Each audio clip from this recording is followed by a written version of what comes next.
Hi, Roger Griffiths here, the publisher of The Hub. Welcome to this, our election 2025 coverage. We are at day 5. I'm joined by Sean Speer, my co-founder and editor at large. I don't know about you, Sean, but I feel like a month has passed. We got, 3 more weeks of this. Wow. Yeah, you can imagine how people are feeling in the war rooms. It is an exhausting experience.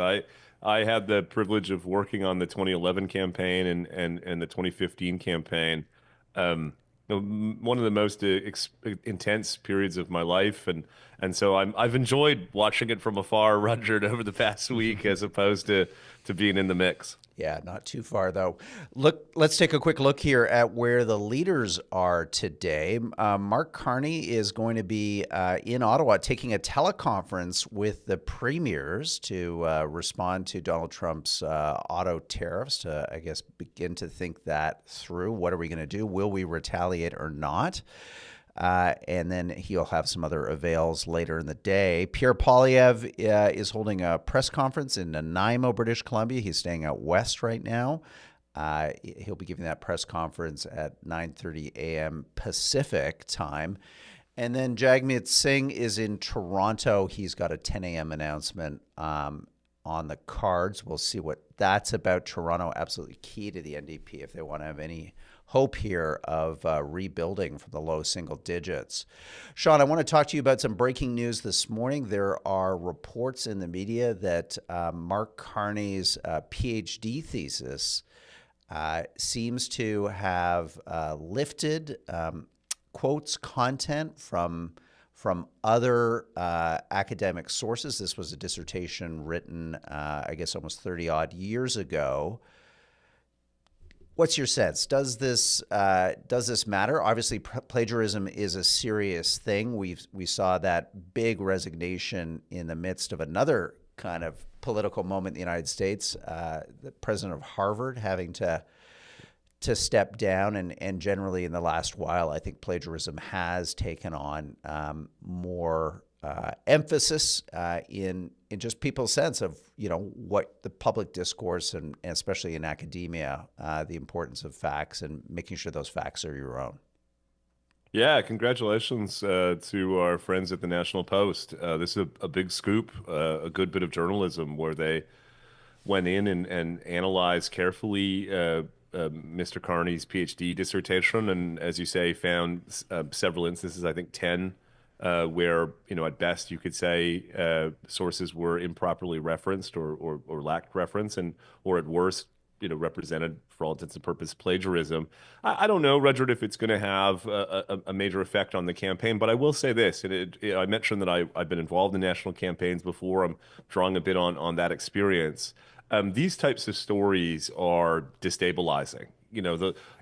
I think on Monday we talked about how, Rudyard, in a 36-day campaign, you want to win more days than you lose. On a day like this, they have a message that they want to advance around Mark Carney being the prime minister, being the best leader to advance and protect Canadian interests vis-a-vis the United States. That's why, of course, he's come off the campaign trail and is hosting this session with the premiers. And let me tell you, when that story hit this morning, all of their plans were disrupted, shaken up, and now they'll be on the defensive for the day. And so in that sense, even if it doesn't have long-term effects, that would have shot right through the Liberal war room today, the Liberal campaign, and put them on the defensive. And the question, I think, for the Conservatives is this a one-day story, or does it become a multi-day story? And that will depend in part on whether journalists find other instances of plagiarism in Mr. Carney's large record. Yeah. Yeah, we're going to bring Daryl Bricker on in a moment to give us a sense of where the polls are at. But just to ask a follow-up question, Sean, because you've been in these campaigns. I've not. I mean, to what extent do you think the Post actually found this story? Like, was this, to me, it strikes me as like opposition research that maybe the Conservatives have done for months on Mark Carney, and something was leaked to a friendly media outlet. Isn't that the more likely reason why this is in the press today? Yeah, that's probably right. What struck me, Rudyard, in reading it, particularly because a lot of the instances where sentences or paragraphs were taken from others' work and not properly attributed, is what those people thought. There's a couple of scholars in particular who seem to of whose work seems to have been the ones that Carney drew from.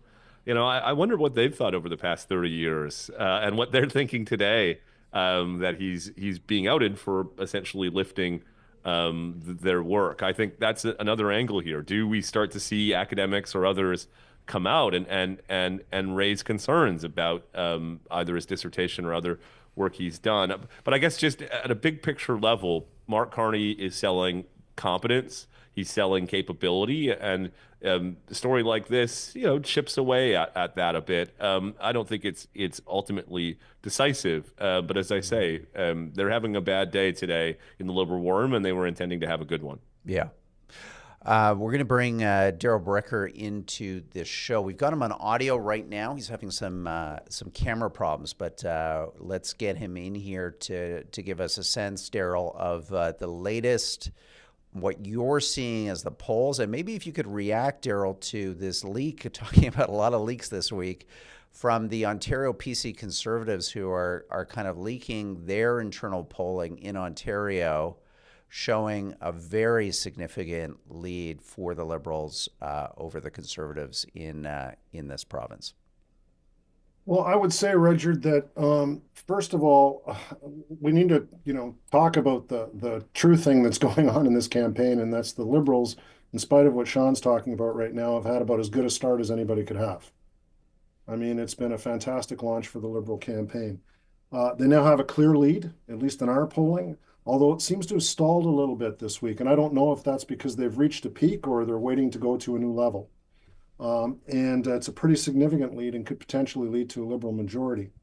The NDP vote has collapsed. I mean, that's pretty clear. They're, depending on the poll you look at, that's, higher single digits or lower single digits, but you're showing a picture of Jagmeet Singh right now pointing at NDP. It should be a much smaller logo, I think, given what we're seeing in terms of his electoral performance.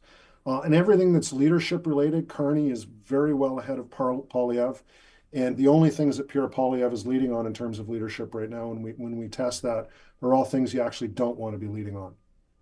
Things like Wow. having a hidden agenda, not being mature enough for the job, that kind of thing. So that's disquieting. On Trump and trade, Carney and the Liberals own it. There's no denying that. I mean, every question that we ask about that, it's very clear. And the Trump tariffs have now become a big issue. And although, interestingly enough, it's not the biggest. So when you go and you actually take a look at the polls, what people say is the biggest issue is cost of living. But I don't know that those two issues are kind of the same issue, because the effect of the Trump tariffs is going to be on people's cost of living, or Canadians' cost of living. So I would say that, you couldn't have had a better week. Now, maybe they've stumbled a little bit on the plagiarism thing, and I know as academics we're really offended by Yeah. that. I don't Yeah. know. I don't know that average Canadians are. But let me take just a minute to talk a bit about some of the criticism of the Tory campaign that took place from a stage here in Toronto this week. I think that the person who was the critic was right about an awful lot. Let's just start from there. He's run 100% right about the need for the Conservative campaign to do a better job of responding to the Trump critique. I don't think there's any doubt about that. He's right about campaigning against Trudeau and the Liberal Party's record and some of the things that are a bit more tangential that tend to bother people who are more core Conservative voters. Really is kind of falling on deaf ears right now, because you're not going to win with the core. You have to expand beyond the core. He's also right that Pierre Poilievre is not a likable politician, but that's nothing new. I mean, that's been from the first day. Pierre Poilievre's negatives have been pretty high. I think where he's less right is comparing the Ontario campaign and the very successful campaign that they ran to what the federal Conservatives are confronting right now. It's very different. And it's very different for a few reasons. First, the Ford was an incumbent, and he was facing two very weak opposition leaders. Right. Pierre Poilievre is an opposition leader facing a very strong incumbent, but new incumbent that's really interesting to Canadians right now, particularly at this time. Bonnie Crombie and Merritt Stiles were not that. So Doug Ford wasn't facing anything that looked like that. And the Captain Canada theme is a lot easier to pull off if you're a sitting premier. I mean, the leader of the opposition isn't going to fly off to Washington and demand meetings and say, I'm going to shut off power and do sorts of other things. It just doesn't land the same way. So it's a much easier position to campaign from. The other thing was that Polyev wasn't is up against Mark Carney, as I said before, very different. But also that Ford is very well known to the electorate. In fact, he has a lot of shortcomings when you ask people on surveys what you think of Doug Ford, but they kind of have built them in and they've already forgiven them. He's really well known to Ontarians and he's an acceptable premier. Pierre Poilievre, in many ways, is just introducing himself to the Ontario public. So it's a different situation that they find themselves in, and they're prepared to forgive Doug Ford's downsides, and we saw that repeatedly during the campaign. But while the analysis is essentially right, and I don't want to be critical of the person who's making these comments because he's right about an awful lot of it, it's kind of banal. It's kind of like, so what? I remember a client once when I was went into a meeting and gave a very long impassioned presentation about why things were going wrong, and this person was Michael Wilson. And it was interesting because I was presenting on the NAFTA. I was a very young pollster, and I was standing in this darkened room with a PowerPoint projector, and not even PowerPoint. It was overhead slides. And I was putting them up, and I was yammering, and on, why everything was going so bad, so bad, so bad, so bad, so bad. And I got to the end of it, and he raised the question that everybody should raise whenever they hear a critique. Okay, smartass, what do I do now? So I know everything that's wrong, but okay. And by the way, I'm not calling the person who was saying this a smartass, but this was directed at me. Yeah. And it raises the ultimate question. Okay, so you've made all of these observations. So what do you do now? Mm-hmm. It's not as easy as replicating the progressive conservative campaign in Ontario. No, it's you're a right. very different context. Different so players. Given this context, if you were handed this context, what would you do different? Yeah. Well, Sean, And let's bring the question to we you. should focus on- What would you we do should focus on differently? Trump. What else? Yeah. As Daryl said, Yeah. the table is set. You've got this candidate. You have a reality that next week is going to be all about tariffs. I mean, it's going to dominate everything in the news cycle in the lead up to April 2nd and the days after. Yeah, so the easy part is to say, okay, you really need to be strong on tariffs.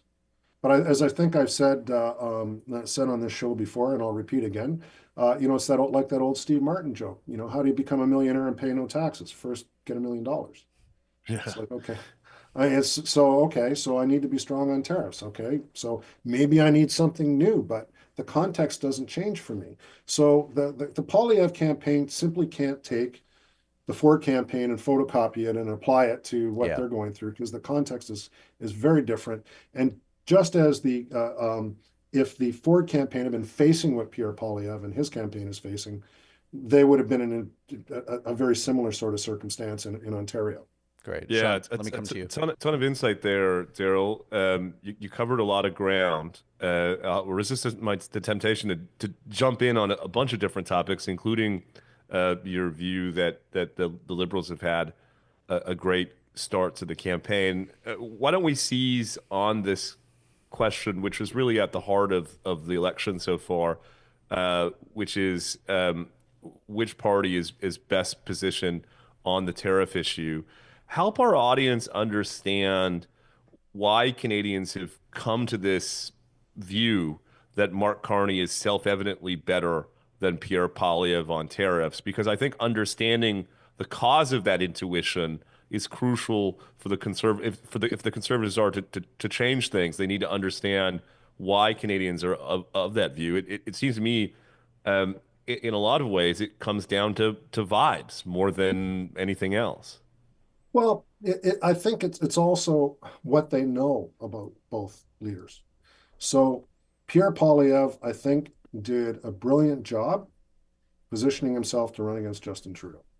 So what they know about him is who's going to get rid of the carbon tax, who's going to, deal with your taxes better, who's going to do all of those things which sound very 2024. They know all of those things, and that's his profile. He never really spent any of the last 2 years preparing himself on these big macroeconomic questions. He's very much a microeconomic kind of guy. It was all about how this fits into your own personal life and the rest of it. So he established himself as that. He established himself very much as an agent of change, of disruption, and he did a great job of it. Now all of a sudden, this new issue has come onto the table, and two people are starting off as at best equivalents. So they've got these two leaders, one who's clearly identified with something else, and one who isn't really identified with anything, but seems to have the presentation and the pedigree, at least in the limited amount that people know, that says he's not about the agenda that Per Poilievre's talking about. He's about this other thing. So that's why he's in a position of strength on it. They've done as good a job as anybody could do, identifying that key issue and making sure that they put a person in charge that is able to do this. If it was Justin Trudeau, Pierre Poilievre would still be double digits ahead. You mentioned that notwithstanding the focus on Trump and tariffs, your polling continues to find cost of living issues looming large with the Canadian population. It prompts the question, should the Conservatives essentially cede the ground on the tariff issue and double down on the cost of living one, which seems to be what's behind the party's strategy so far in this campaign? I would say that when you see the degree of difference, which in Ontario, that the presentation absolutely is 100% right about, the degree of difference between where Carney and the Liberals sit on tariffs and dealing with Donald Trump is the question. I don't think that anybody knows enough about tariffs. Tariffs are just part of Donald Trump. It's sure. Along with the hair and the orange is tariffs, and so people see it all as one package. But so the Liberals are way ahead on that, like really far ahead. But on the issue of cost of living, which is number one, the Conservatives and Liberals are tied. Interesting. Okay, Darryl, So we're going to say goodbye to you right? there. Always appreciate the deep dives that you give us. It's such a illuminating time to spend with you as we unpack what has been a kind of consequential first week of the campaign. Thanks a lot. Sean, fascinating stuff from Darryl there. And again, it's interesting to note that the competitiveness is still there on the affordability issue. But boy, next week, the Conservatives are going to get forced off that. They're going to get pushed off that. And what I worry about, because we also like to talk about policy here at the Hub, is these parties could quickly get into a bidding war in terms of who's going to be tougher on Trump.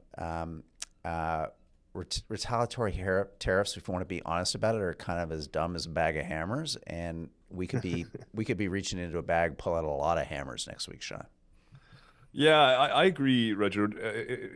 And just even more generally about the political incentives that the different parties are facing in the face of Trump's provocations.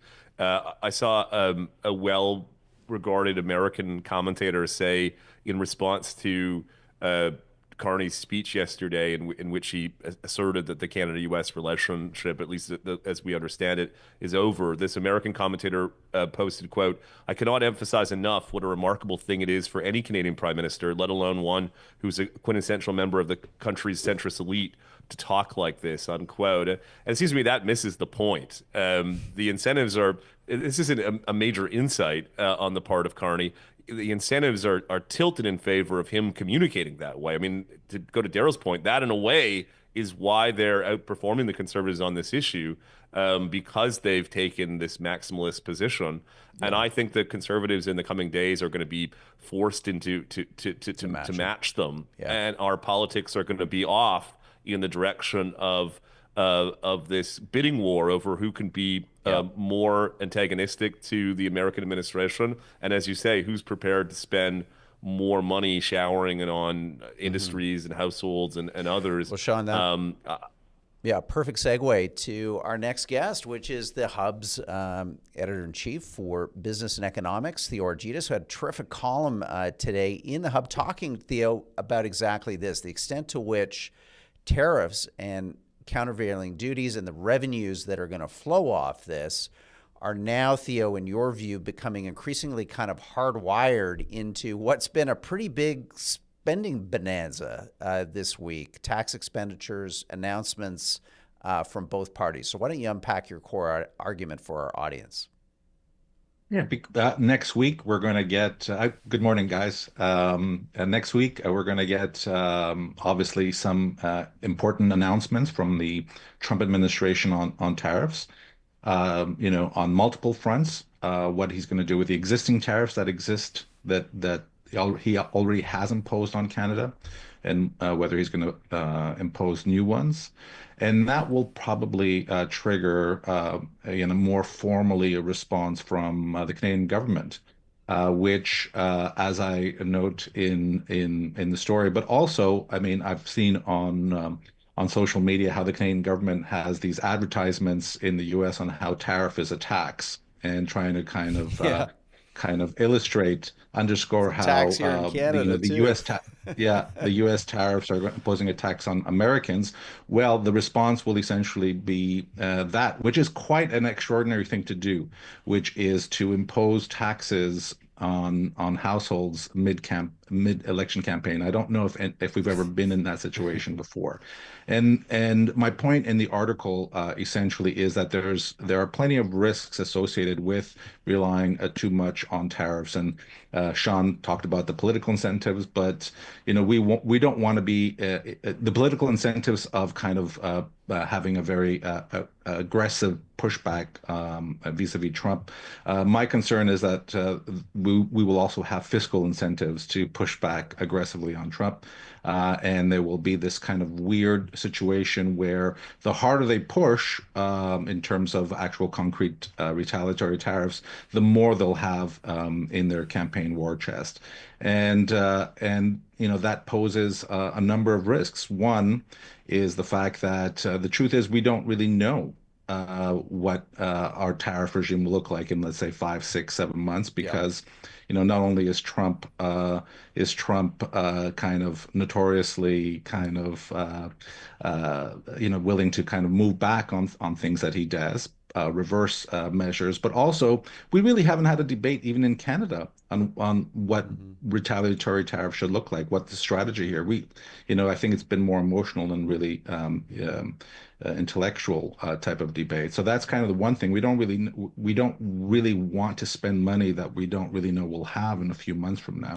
Theo, I The just other want to bring Sean into this because Sean, there's something quite magical about tariffs, and Theo brings it up wonderfully in his piece. Is that it's a kind of way to tax people, but make them really excited about getting hit with a tax. It's wild, and I think it's part of the reason. It's part of the kind of genius, actually, of what Trump is doing, and he's increasingly linking these tariffs to generating revenue to pay for the big tax cuts that he wants to get through Congress. And now, in a similar way, our parties are thinking, wow, we got billions of dollars here that are potentially flowing in. And I guess whenever they decide to release their costed campaign platforms, they're going to allocate that tariff money to, as Theo said, paper up the cracks here on what would be a bonanza of government spending funded in effect by a tax hike.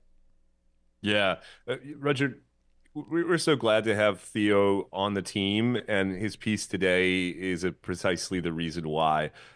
We've been worried for some time, Roger, that the Canadian government, that Canadian politicians weren't merely thinking about retaliatory tariffs through the lens of trade policy, that they couldn't resist the temptation to also see retaliatory tariffs as part of their fiscal policy. Just in this past week alone, we've seen major expenditures announced by the different parties. Theo estimates that the conservative tax cut, for instance, represents something north of $14 billion in foregone revenue. On the other hand, the two major parties have also nodded in the direction of a balanced budget. And so it prompts the question, how do you hold all these things together? And I worry, as Theo said in his piece today, the answer is going to be retaliatory tariffs. The problem, of course, is by definition, the purpose of retaliatory tariffs isn't to generate revenue, it's to induce a settlement with the United States so we can get back to relatively free access to the American market. And so you worry if it becomes the foundation of the next government's fiscal plans if it pushes against the interests of the country, which are ultimately to get back to tariff-free trade. I think this is an important contribution to the public policy debate from Theo, and I hope that people are paying close attention to it because, as you say, whenever these costed platforms come out, if at the bottom, before you get the final budgetary balance, there's a significant tariff line, you know really what's going on here. Yeah. Yeah. Come on, And we're come on to talking that, Theo. about a lot of money. Just the proposed $155 billion worth of tariffs that have already been proposed, which are not dollar for dollar, could be raising as much as $30 billion annually or more in That's like additional revenue. that's like just to put that in perspective, Roger. That's something like the equivalent of 3 percentage points on the GST. That's in the grand scheme of things, that's real revenue for the government of Canada. But Theo, I mean, at a very moment where we're going to have an economic shock, potential job losses, I just don't understand this because wouldn't economic policies be there to lower taxes, whether delivered through the income tax system or through sales taxes or through tariffs, because you want the economy to try to chug along to the best it can, because you're not, in a sense, placing a burden on especially on the consumer, which is really important in the Canadian economy. Yeah, which is why we actually really do need to have a debate in this country about, what is the best way to respond. And I don't know if we're going to have it in the middle of an election campaign, but there's a number of reasons why you could argue that you need retaliatory tariffs. One is deterrence. Hoping maybe that the Americans have a lower tolerance of economic pain for these sorts of trade wars, because we know we're not going to win a trade war with the U.S., but maybe they have a lower tolerance for it. Or it could be to raise tariff walls around Canada. You had Mark Carney yesterday kind of, articulating in a way almost like a very nationalistic approach. Maybe that's kind of mimicking the American kind of rationale, or it is to raise revenue. But let's have an honest debate about what we're doing. And if it is about raising revenue, there are actually much better ways to raise revenue than tariffs, because the truth is tariffs are incredibly regressive taxation. Except politically, though, right? Theo, which is Rudyard's point. Like, one of the reasons the Harper's reduction of the GST had so much political salience was because of its visibility, right, Rudyard? Every time someone buys something, they can see the sales tax they're paying. Incidentally, it's the same one of the reasons the carbon tax has been so unpopular. From the matter of politics, what makes tariffs an attractive source of revenue is not just that you can gussy them up in the name of patriotism, as you said, is that they are highly invisible. How they go through the price system is unclear. And so in hindsight, we should have thought of this, that the trade war caused by Trump is handing Canadian politicians across all parties, it must be said, this revenue source to essentially hold their fiscal plans together that no one quite understands, no one quite knows who's paying what, but that is, as Theo says, could, at least in the short term, generate significant revenue windfalls for the government of Canada. Theo, let's give you the last word in this section. What is your bet as to how this plays out? Knowing how Ottawa works after an election, you think there's an opportunity for cooler heads to prevail here and potentially retaliatory tariffs to come off? Because precisely they are a tax on us. I mean, they're just making the inflationary effects of tariffs worse. Yeah. Interestingly, you had Ian Bremmer from Eurasia Group yesterday put out a note predicting that the next Canadian government will fold quietly, he said, after the election, which just kind of reflects really an economic reality that we have been trading with the Americans for a very, very long time. We haven't really been very successful of trading with anyone else. The pain of a trade war or trade walls, tariff walls, is going to be very, very. It's going to be very large kind of economic impact, primarily in Eastern Canada. And even we're in the middle of an election campaign now, and national sentiment is extremely elevated.